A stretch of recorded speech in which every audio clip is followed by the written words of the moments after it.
১৯৭৫ সালের ১৫ই আগস্ট স্বাধীনোত্তর বাংলাদেশে ঘটে যায় বীভৎসতম ঘটনা।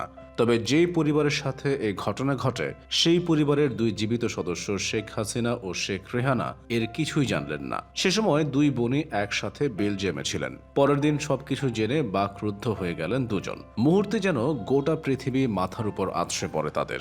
বাবা মা, তিন ভাই ও আত্মীয় স্বজনদের হারিয়ে ফেলা দুই বোন দেশে ফেরার কোনো পরিস্থিতি ছিল না তখন। ফলে ব্রাসেলসে রাষ্ট্রদূত সানাউল হকের বাসা থেকে তারা পশ্চিম জার্মানির রাষ্ট্রদূত হুমায়ুন রশিদ চৌধুরীর বাসায় যান। হুমায়ুন রশিদের ঐকান্তিক চেষ্টায় দুই অনাথ বোনের দিকে মমতার হাত বাড়িয়ে দেন ভারতের লৌহ মানবী ইন্দিরা গান্ধী। ২ দিন পর অতি গোপনে এয়ার ইন্ডিয়ার বিশেষ ফ্লাইটে দুই বোনকে পাঠানো হয় দিল্লিতে। ২৫ আগস্ট খুব ভোরে ভারতের রাজধানীতে পৌঁছেন বঙ্গবন্ধুর দুই কন্যা, সঙ্গে বর্তমান প্রধানমন্ত্রী শেখ হাসিনা, দুই শিশু সন্তান সজীব ওয়াজেদ জয় এবং সাইমা ওয়াজেদ পুতুল। তাদেরকে প্রথমে রাখা হয় ৫৬ নম্বর রিং রোডের একটি সেফ হাউসে, পরে সরিয়ে নেওয়া হয় ডিফেন্স কলোনির একটি বাড়িতে। অনেকটা বন্দির মতোই ছিল সে জীবন। বাড়ির বাইরে যাওয়া ছিল অনিরাপদ, কারো কাছে নিজেদের পরিচয় দিতে পারতেন না দুই বোন। বাইরের কারোর সঙ্গে যোগাযোগও রাখা যায়নি। দিন ১০ পরে দুই বোনকে নেওয়া হয় ইন্দিরা গান্ধীর কাছে। এরও ১০ দিন পর তারা পান্ডারা পার্কের সি ব্লকের একটি ফ্ল্যাটে ওঠেন। ৩টি শোয়ার ঘর আর কিছু আসবাব ছিল সে ফ্ল্যাটে। ছিল একটি সাদা কালো টেলিভিশন সেট, তবে ছিল না কোনো টেলিফোন সংযোগ। বাড়ির আশপাশে ছিল কড়া নিরাপত্তার ব্যবস্থা, ছিল গোয়েন্দা নজরদারিও, কারণ সেখানেও বঙ্গবন্ধু কন্যাদের উপর হামলা হতে পারে এমন আশঙ্কা ছিল। বঙ্গবন্ধুকে সময় শেখ হাসিনার স্বামী ওয়াজেদ মিয়া পরমাণু বিজ্ঞানী হিসেবে কাজ করছিলেন পশ্চিম জার্মানিতে। তিনি চাকরি পাল্টে যোগ দেন দিল্লির অ্যাটমিক এনার্জি কমিশনে। শেখ হাসিনা যতদিন ভারত ছিলেন ততদিন সেখানেই কাজ করেন তিনি। এই সময়টায় জয়ের পড়ালেখা হয় তামিলনাড়ুর কোদাইকানাল ইন্টারন্যাশনাল স্কুলে। পরে ভর্তি হন নৈনিতালের সেন্ট জোসেফস কলেজে।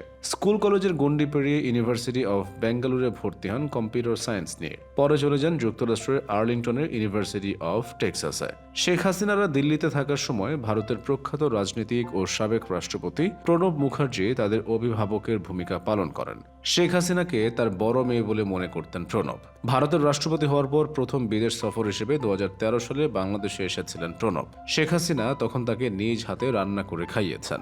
দিল্লিতে থাকার প্রায় ৬ বছরে শেখ হাসিনা হাতে গোনা কয়েকজন সাংবাদিক, রাজনীতিবিদ এবং আমলা ছাড়া কারো সঙ্গে দেখা করতেন না। তবে আওয়ামী লীগের জ্যেষ্ঠ নেতারা নিয়মিতই তাদের দেখতে যেতেন। ১৯৭৯ সালে নির্বাচনের আগে তারা শেখ হাসিনাকে বাংলাদেশে ফিরিয়ে আনার চেষ্টা করেন, কিন্তু সে সময় তৎকালীন রাষ্ট্রপতি জিয়াউর রহমানের কারণে বঙ্গবন্ধু পরিবারের কারও বাংলাদেশে আসা ছিল অসম্ভব। তারও ২ বছর পর ১৯৮১ সালে আওয়ামী লীগ শেখ হাসিনাকে দলের সভাপতি নির্বাচিত করে।